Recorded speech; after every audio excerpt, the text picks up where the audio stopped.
Russia के रहने वाले थे, और हेल्डेन जो थे में ये इंडिया में आकर शिफ्ट हो गए और इनकी मृत्यु भी इंडिया में ही हुई, यहीं के होके ये रह गए। ऑपेरिन ने अपना अलग काम किया और हेल्डेन ने अपना अलग काम किया, लेकिन दोनों की थ्योरी सेम थी, दोनों के कंक्लूजन ऑलमोस्ट सेम थे। तो हमें इनको एक थ्योरी में पढ़ना है, क्योंकि दोनों ने कौन सी थ्योरी दी थी? Theory of chemical evolution.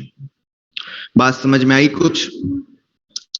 हमने एक थ्योरी पढ़ी थी, थ्योरी ऑफ एबायोजेनेसिस। हमने एक थ्योरी पढ़ी थी, थ्योरी ऑफ एबायोजेनेसिस पढ़ी थी, याद है? तो एबायोजेनेसिस ये बोलता है कि नॉन लिविंग से ही लिविंग थिंग्स आई हैं, नॉन लिविंग थिंग से ही लिविंग थिंग्स आई हैं। ऑपेरिन हेल्डेन भी यही बोलते हैं कि नॉन लिविंग से ही लिविंग थिंग्स आई हैं। इसलिए हम इसको एक नाम और देते हैं, प्राइमरी एबायोजेनेसिस। बायोजेनेसिस तो किसको बोल दिया? अलग थ्योरी को। ये कौन सी होगी? प्राइमरी एबायोजेनेसिस। ये अब तक की सबसे बढ़िया थ्योरी है, जो कि हमें बताती है किसके बारे में? ओरिजिन ऑफ लाइफ के बारे में। इसलिए इसको थ्योरी ऑफ मॉडर्न थ्योरी भी बोलते हैं। इसको एक नाम और देते हैं हम, सिंथेटिक थ्योरी। ये सब किसके नाम है? ऑपेरिन हेल्डेन थ्योरी के। क्या कहा इन्होंने? इन्होंने क्या कहा कि अर्थ, जो प्रिमिटिव अर्थ थी, जो 4.5 बिलियन ईयर अगो पहले थी, उसके ऊपर थ्योरी ऑफ बायोजेनेसिस, बिल्कुल उसका ही भी रोल है, और थ्योरी ऑफ एबायोजेनेसिस को डिसअप्रूव करने में भी उसका रोल है। तो 4.5 बिलियन ईयर अगो पहले अर्थ पर जो कंडीशन थी, वो कौन सी थी? Atomic condition. कौन सी थी? Atomic condition. इन्हीं एटम से मिलकर क्या बने? लाइफ बनी। कैसे? इन एटम्स को हमने बोला इनऑर्गेनिक कॉन्स्टिट्यूट। इन एटम को हमने क्या बोला है? Inorganic constitute. इन्होंने आपस में कुछ रिएक्शंस करके, कैसे, क्या, कब बताएंगे। इन्होंने आपस में कुछ रिएक्शन करके क्या बना लिए? बहुत सारे ऑर्गेनिक मॉलिक्यूल बना लिए, बहुत सारे ऑर्गेनिक मॉलिक्यूल बना लिए। तो ये जो प्रोसेस था, इसको हमने कहा क्या? Chemical evolution. क्या बोला हमने इसको? Chemical evolution. फिर जब केमिकल इवोल्यूशन के तहत बहुत सारे नॉन लिविंग ऑर्गेनिक, ये एक ही है भाई, इसको चाहे ये लिखो चाहे ये लिखो, एक ही है। केमिकल इवोल्यूशन के तहत बने नॉन लिविंग ऑर्गेनिक मॉलिक्यूल से ही क्या बनी? पहली लाइफ बनी, और इसको जो नाम दिया गया वो था बायोलॉजिकल इवोल्यूशन। तो इनकी जो थ्योरी थी, थ्योरी ऑफ केमिकल इवोल्यूशन, इसमें ये दो पॉइंट आते हैं। पहला है केमिकल इवोल्यूशन और दूसरा है बायोलॉजिकल इवोल्यूशन। तो क्या हम कह सकते हैं कि किसी नॉन लिविंग थिंग से ही ये लिविंग थिंग आई है? बिल्कुल। तो ये भी एक तरीके का एबायोजेनेसिस है, इसलिए इसको नाम दिया गया प्राइमरी एबायोजेनेसिस। लेकिन बहुत लॉजिकल चीज है, किस तरीके से समझेंगे अभी पढ़ते हैं। यहां तक। और जो लाइफ थी वो कहाँ आई? वाटर में। सी वाटर में पहली बार लाइफ आई। तो water is essential for the origin of life, and अभी भी लाइफ के लिए जल तो जरूरी है। जल है तो कल है। क्लियर? बोलो, बात समझ में आ गई?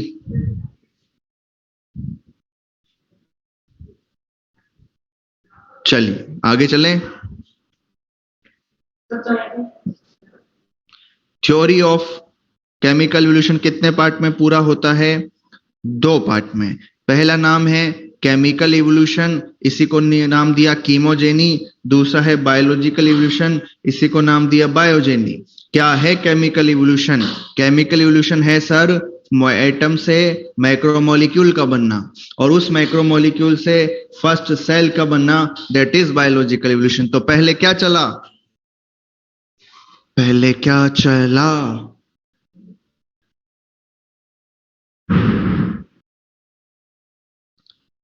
पहले केमिकल इवोल्यूशन चला। बात आई समझ में? उसके बाद चला बायोलॉजिकल इवोल्यूशन। और ये दोनों पार्ट किस थ्योरी के पार्ट हैं? ये दोनों पार्ट हैं ओपेरिन और हेल्डेन के। देखिए अब मैं आपको बना के बता रहा हूं। पहला जो चलेगा वो होगा केमिकल इवोल्यूशन। केमिकल इवोल्यूशन और कुछ नहीं, इनऑर्गेनिक एटम से किसका बनना? Non living complex organic compound का बनना।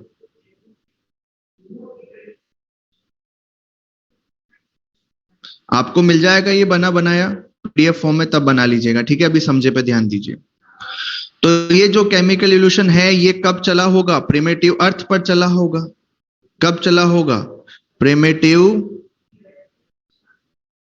अर्थ पर। और अगर मैं प्रिमिटिव अर्थ की कंडीशन लिखूं तो टेम्परेचर हाई या लो? टेम्परेचर हाई या लो? हाई होगा कि नहीं? यहां पर लगातार वल्केनिक स्टॉर्म्स आ रहे हैं, लगातार वल्केनिक स्टॉर्म्स आ रहे हैं, लगातार यहां पर लाइटनिंग हो रही है, लगातार यहां पर लाइटनिंग हो रही है, रेडिएशंस हो रहे हैं, और सबसे बड़ी चीज यहाँ का एनवायरमेंट अभी किस तरह का है? रिड्यूसिंग एटमॉस्फेयर है। कैसा है? रिड्यूसिंग एटमॉस्फेयर है। क्या मतलब है रिड्यूसिंग का? कि सर यहाँ पर फ्री फॉर्म में ऑक्सीजन नहीं है, यहाँ पर फ्री फॉर्म में ऑक्सीजन नहीं है। जब ऑक्सीजन नहीं होती तो क्या हम उसको रिड्यूसिंग बोल सकते हैं? बिल्कुल। अब समझते हैं इस थ्योरी को, बहुत ध्यान से ध्यान देंगे सब लोग इधर। हम बात कर रहे हैं प्रिमिटिव स्टेज की। प्रिमिटिव स्टेज पे जो स्टेज है वो है एटम की स्टेज। किसकी स्टेज है? एटम की। एटम है carbon, hydrogen, oxygen, nitrogen, helium, इस तरह के और भी इनऑर्गेनिक पार्ट्स हैं। इसमें जो सबसे ज्यादा है वो कौन है? Hydrogen. Hydrogen was maximum at atomic stage. इस हाइड्रोजन ने जो सबसे ज्यादा था, टेम्परेचर बहुत ज्यादा, हाइड्रोजन रिएक्टिव, इसने क्या किया? जितने भी ऑक्सीजन के मॉलिक्यूल थे सबको अपने साथ बाइंड करके क्या बना लिया? सबको अपने साथ बाइंड करके क्या बना लिया? H2O बना लिया। H2O बना तो सही, पानी बना तो सही, लेकिन हाई टेम्परेचर की वजह से किस फॉर्म में बनता है? वेपर के फॉर्म में बनता और टूटता रहता है, वेपर के फॉर्म में। जितनी बची उसने नाइट्रोजन के साथ कर लिया, CH4 बना लिया, CO2 बना लिया, CO बना लिया।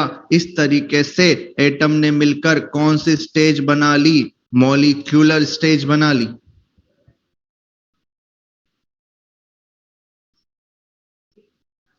क्लियर?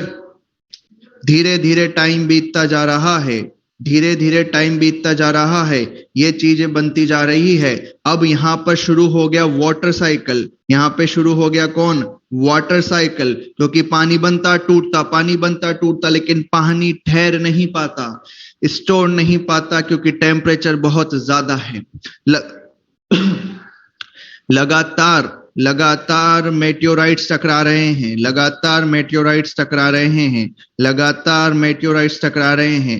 मेटेओराइट्स टकराने की वजह से अर्थ पर बड़े बड़े क्या बन गए? गड्ढे बन गए। बड़े बड़े क्या बन गए? गड्ढे बन गए, जिनमें हमने बोला प्रिमिटिव ओशियंस। कैसे बने ये प्रिमिटिव ओशियंस? गड्ढे तो बने हैं किसकी वजह से? लगातार मेटेओराइट्स के टकराने की वजह से। और यहाँ पर वाटर साइकिल भी बन गया, लेकिन पानी इन गड्ढों में भर नहीं पाता था क्योंकि टेम्परेचर बहुत ज्यादा था।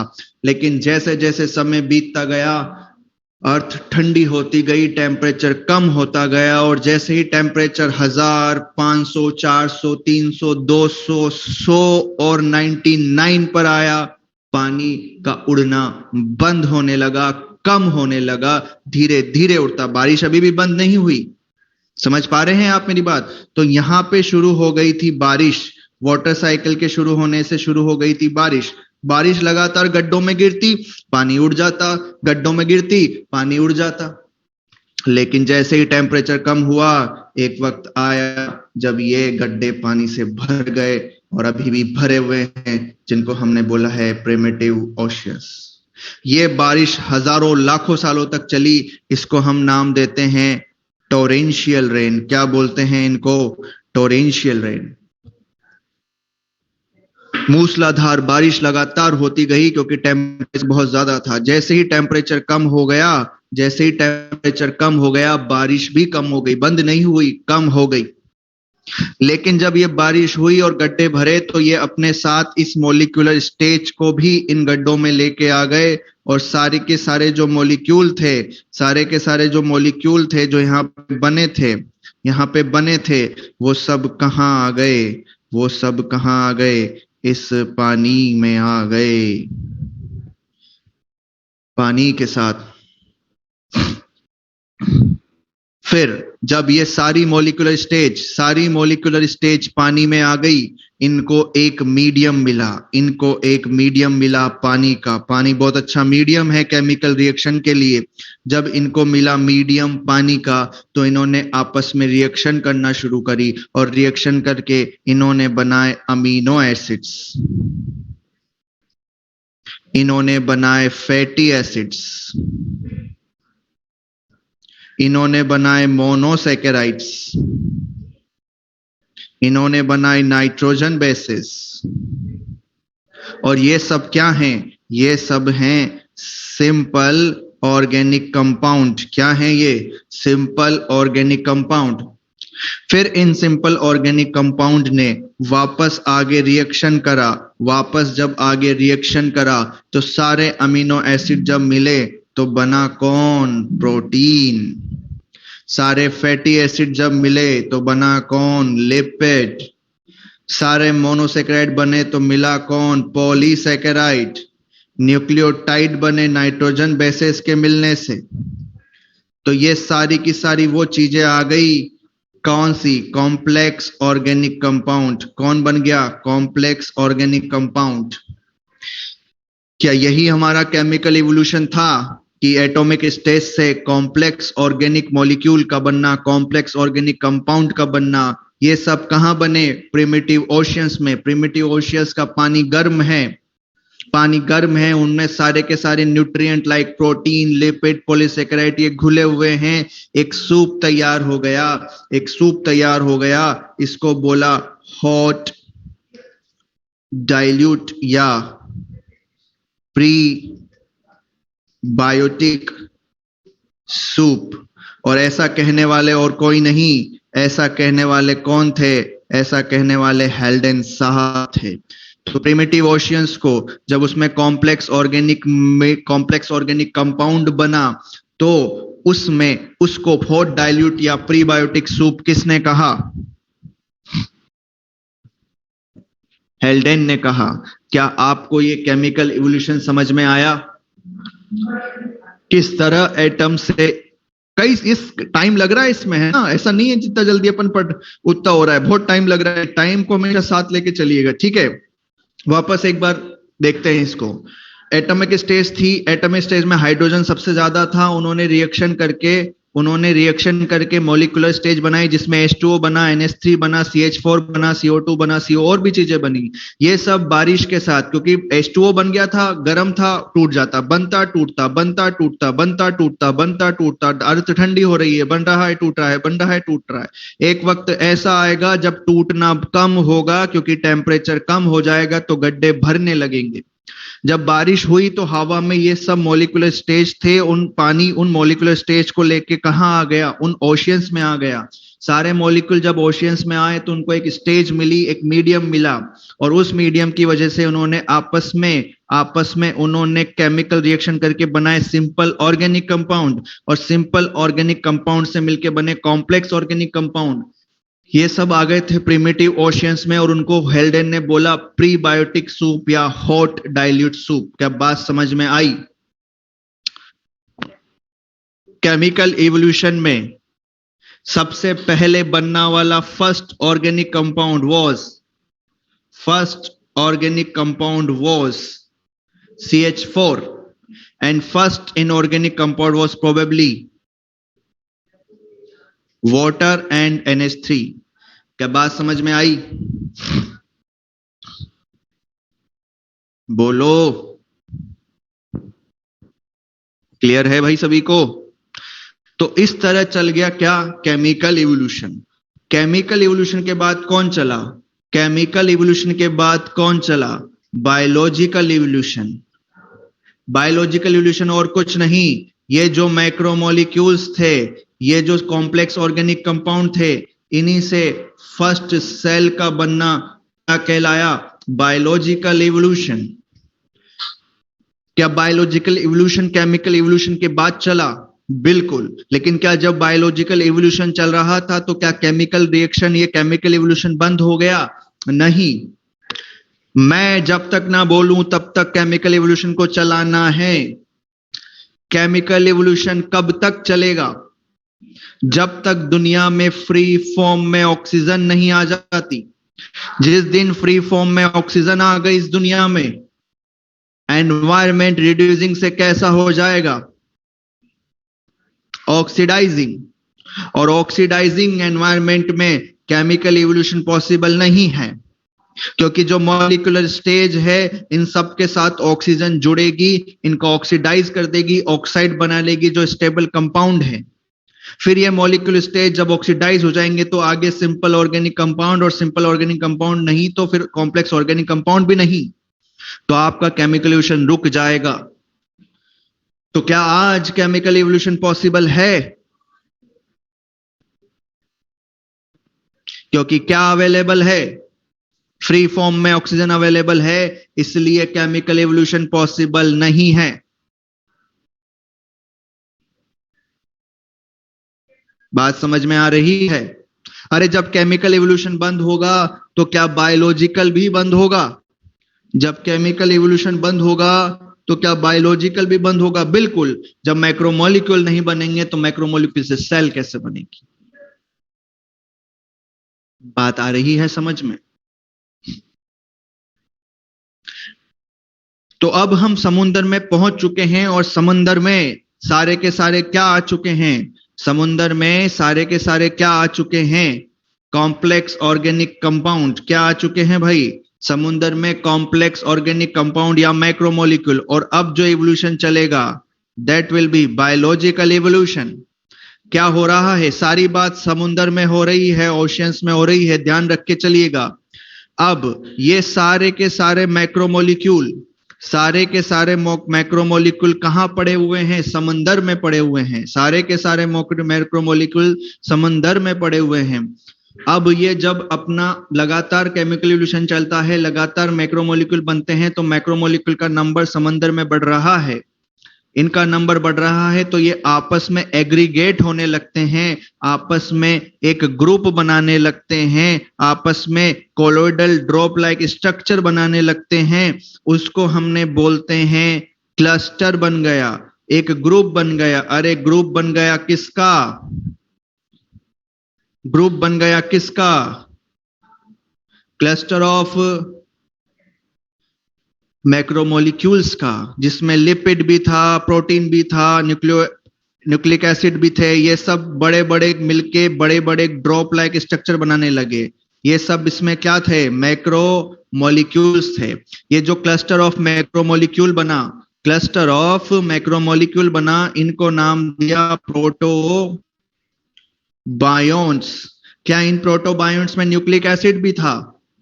क्या इन प्रोटोबायोन्ट्स में न्यूक्लिक एसिड भी था? बिल्कुल था सर। लेकिन इस न्यूक्लिक एसिड में रेप्लिकेशन की पावर नहीं थी। रेप्लिकेशन की पावर नहीं थी तो प्रोटोबायोन्ट रिप्रोड्यूस भी नहीं कर सकते थे।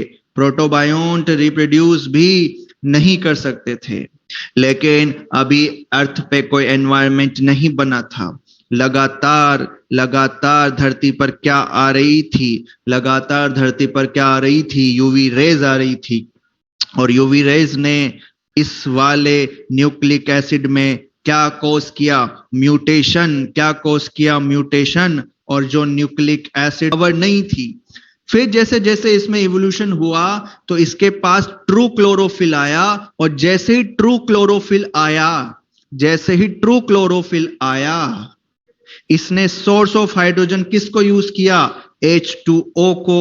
और पहली बार क्या चला दुनिया में? ऑक्सीजेनिक फोटो ऑटोट्रॉफ, मतलब इन्होंने क्या निकाली, रिलीज क्या करा? O2 रिलीज किया। ऐसा करने वाले सबसे पहले साइनोबैक्टीरिया ब्लू ग्रीन एल्गी थे, लेकिन ये खुद एनाएरोबिक थे, ये खुद एनाएरोबिक थे, लेकिन निकालते थे फोटोसिंथेसिस करके ऑक्सीजन।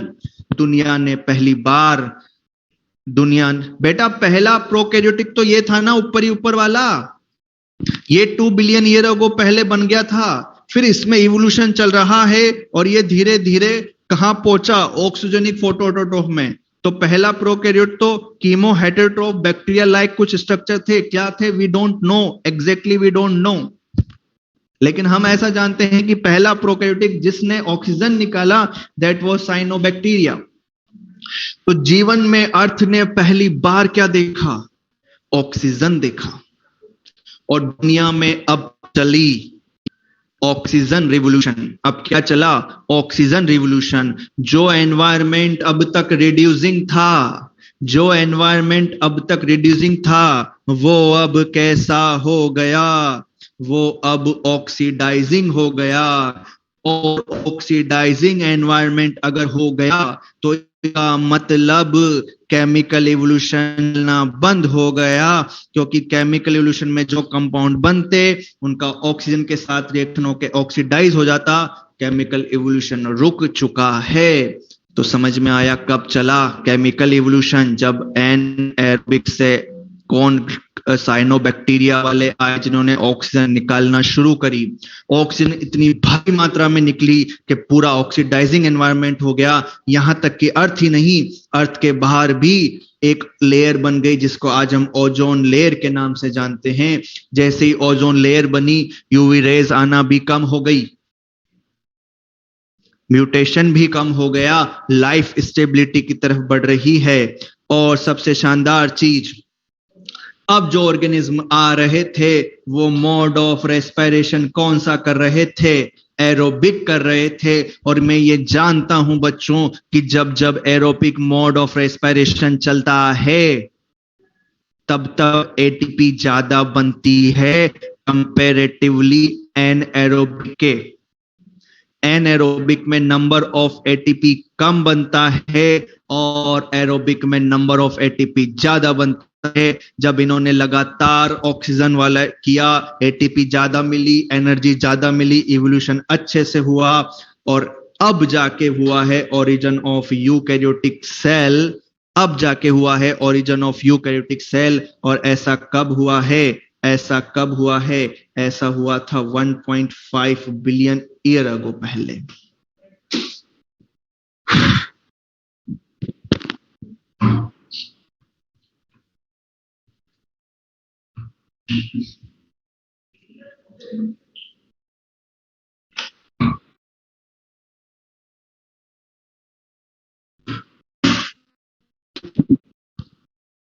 लाला, ओ मेरे खरबूजों, कुछ हवा लगी क्या बेटा? बोलता ही नहीं है कोई। हाँ हूं, हाँ क्या समझ में आया क्या? फेफड़े बाहर आ गए मेरे।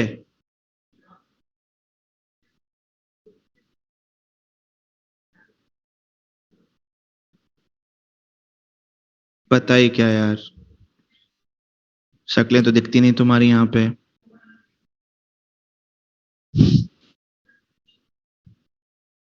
समझ गए ना पक्का? 5 मिनट में रिवाइज करवा रहा हूं।